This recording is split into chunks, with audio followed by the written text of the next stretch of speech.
بسم الله الرحمن الرحيم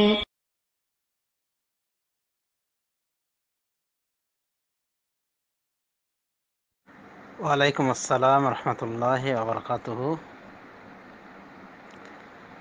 last রয়েছে 5246।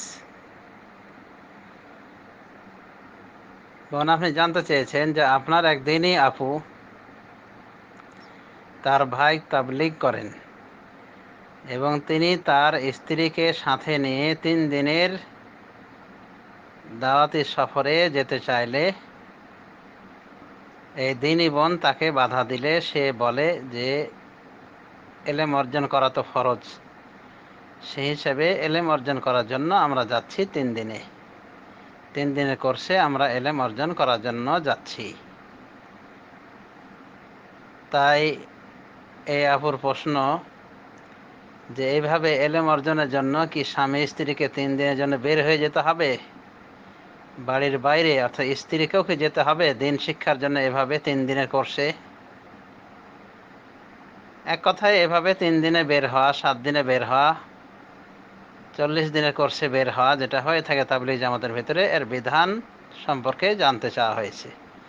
আর এলেমের অজুহাতে যে বের হতে চাচ্ছেন সে বিষয়টি জানতে চাওয়া হয়েছে কি পর্যায়ের। এ বিষয়ে আমরা জবাব দেব ওয়াবিল্লাহি তৌফিক যে দিন শিক্ষার জন্য 3 দিনের সফরে বের হতে হবে এমন কিছু জরুরি নয়, বরং দিন শিক্ষা বাড়িতেও করা যেতে পারে। এবং দিনের প্রধান উৎস হলো আল কোরআন, পবিত্র কোরআনুল কারীম এবং রাসূলুল্লাহ সাল্লাল্লাহু আলাইহি ওয়াসাল্লামের হাদিস।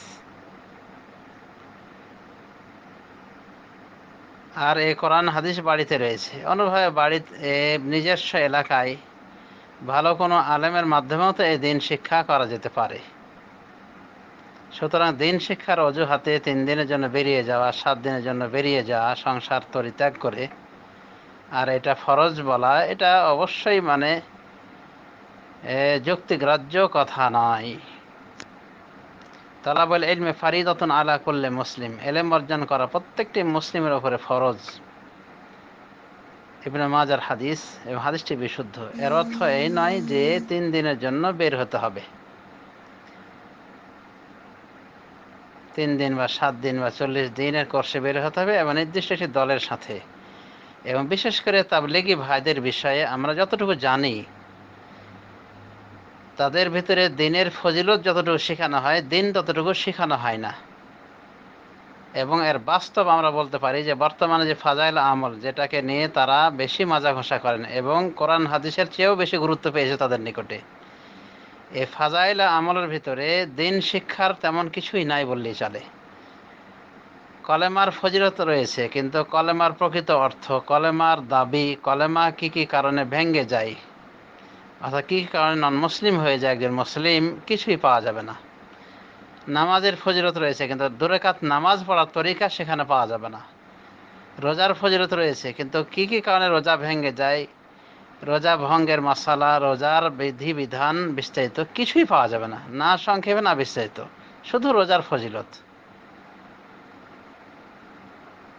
এইভাবে ইসলামের 5টি রুকন কিভাবে আদায় করতে হবে না হবে ইত্যাদি বিষয়ে কিছুই পাওয়া যায় না, একটা অক্ষরও পাওয়া যায় না। সুতরাং এই জামাতের সাথে বের হয়ে দিন শিক্ষা হবে, এ কথাটা আমরা মনে করি যে একটি মরীচিকা দাবি মাত্র। কারণ এই জামাতের বই কেতাবের ভিতরে আজও পূর্ণাঙ্গ দিন স্থান পায়নি।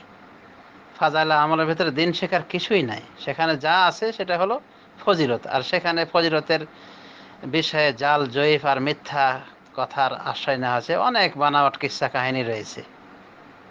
এক কথায় ওই কেতাবের ভিতরে শিরিক রয়েছে, বিদআত রয়েছে, সুফিদের জাহেলিয়াতি রসম রেওয়াজ রয়েছে। যেমন ফাজালে নামাজের 6 নম্বর গল্পে বলা হয়েছে এক শয়ের সম্পর্কে, যে 12 দিনে 21 নামাজ পড়তেন, 15 বছর তার শোয়ার সুযোগ হয়নি। আর অনেক অনেক দিন না খেয়ে চলে যেত। এই যে সুফির গল্প, মানে 12 দিন 21 দিন নামাজ পড়া, এটা গাঁজাখড়ি কথা। তারপরও সেখানে স্থান পেয়েছে। 15 বছর না শোয়ার সুযোগ পায়নি, তার মানে কি সবসময় ওই জিকির আজকার করে ব্যস্ত থাকতে হবে ওই ঘুম বাদ দিয়ে? এটা কি রাসূলের সুন্নাহ? তো এই জন্য বিদাতি অনেক আমল রয়েছে। ফাজাইল হজ্জের ভিতরে বলা হয়েছে আহমদ রেফাই সুফির বিষয়ে, যে উনি রাসূল সাল্লাল্লাহু আলাইহি ওয়াসাল্লামের কবর জিয়ারত করতে গিয়ে একটি কবিতা পাঠ করেন। ওই কবিতা জোশে রাসূলুল্লাহ সাল্লাল্লাহু আলাইহি ওয়াসাল্লাম হাতখানা বের করে দেন। মানে কবিতার অংশ ছিল এই যে, ইয়া রাসূলুল্লাহ, আমি বহুদূর থেকে আমার হৃদয় পাঠাতাম, অন্তর পাঠাতাম, রুহটা পাঠাতাম, রুহ এসে আপনার কবর জিয়ারত করতো। আজ নিজে সশরীরে এসেছি, আপনি দয়া করে হাতটা বাড়ান, যাতে করে আপনার হাতে চুমো দিয়ে এ, আমি আমার মতো এই অধম সফলতা অর্জন করতে পারি। তখন নাকি রাসূলুল্লাহ সাল্লাল্লাহু আলাইহি ওয়াসাল্লামের হাত দুখানা বেরিয়ে গিয়েছিল বা একখানা বেরিয়ে গিয়েছিল। এটা ফাজাইলে হজ্জেও এসেছে, ফাজাইলে দরুদেও এসেছে। এই যে গাঁজাখড়ি গল্প যে রাসূলুল্লাহ সাল্লাল্লাহু আলাইহি ওয়াসাল্লাম কবর থেকে হাত বের করে দিয়েছেন। আবার ফাজাইলে হজ্জের ভিতরে এটাও পাওয়া যায় যে রাসূলুল্লাহ সাল্লাল্লাহু আলাইহি ওয়াসাল্লাম কোন এক বুড়ি মহিলার, যে তার মায়ের সাথে সফরে যাচ্ছিল, যে তার ছেলের সাথে সফরে যাচ্ছিল, হঠাৎ করে চেহারা কালো হয়ে যায়, পেট ফুলে যায়। তখন সে দোয়া আরাধনা করে আল্লাহর দরবারে। ওই সময় তেহামা থেকে অর্থাৎ মক্কা মদিনার দিক থেকে একখানা মেঘমালা আসে। মেঘমালা থেকে একজন ব্যক্তি এসে তার মায়ের পেট মালিশ করে দেয়, যার ফলে পেট ফোলা ভালো হয়ে যায়। চেহারা মালিশ করে দেয়, চেহারা ফোলা ভালো হয়ে যায়, কালো বর্ণ সাদা হয়ে যায়। তো এই লোকটি বলে যে, আপনি কে এত দয়ালু মানুষ যে আমার এত বড় উপকার করলেন? তখন উনি বলেছিলেন যে, আমি তোর নবী। চিন্তা করে দেখেন কত বিদাতি গোমরাহি আকিদা। রাসূল সাল্লাল্লাহু আলাইহি ওয়াসাল্লাম কখন মারা গিয়েছেন, আর ফাজাইলে আমলের ফাজিল কথাই পাওয়া যাচ্ছে যে উনি মেঘমালা দিয়ে এসে অমুকের মায়ের চিকিৎসা করতেছেন, তারপরে পেট মালিশ করে দিচ্ছেন, মুখমণ্ডল মালিশ করছেন। অথচ রাসূলুল্লাহ সাল্লাল্লাহু আলাইহি ওয়াসাল্লাম জীবনেও কোনো বেগানা মহিলার হাতে হাত মিলাননি। এমনকি বায়াতও করেছেন এমনি হাতে হাত মিলিয়ে। সাহাবায়ে কেরামের সাথে বায়াত যেভাবে করতেন ওইভাবে মহিলা সাহাবীদের সাথে বায়াত করেননি। অথচ ওই রাসূল সাল্লাল্লাহু আলাইহি ওয়াসাল্লাম মরণের পরে ডাক্তার সেজে গিয়েছেন, মহিলার পেট লাড়তেছেন, মহিলার চেহারা লাড়তেছেন। এই যে গোমরাহিপূর্ণ ফাজাইলা আমাল, এই ফাজাইলা আমলে সঠিক ধর্ম কিভাবে পাওয়া যাবে?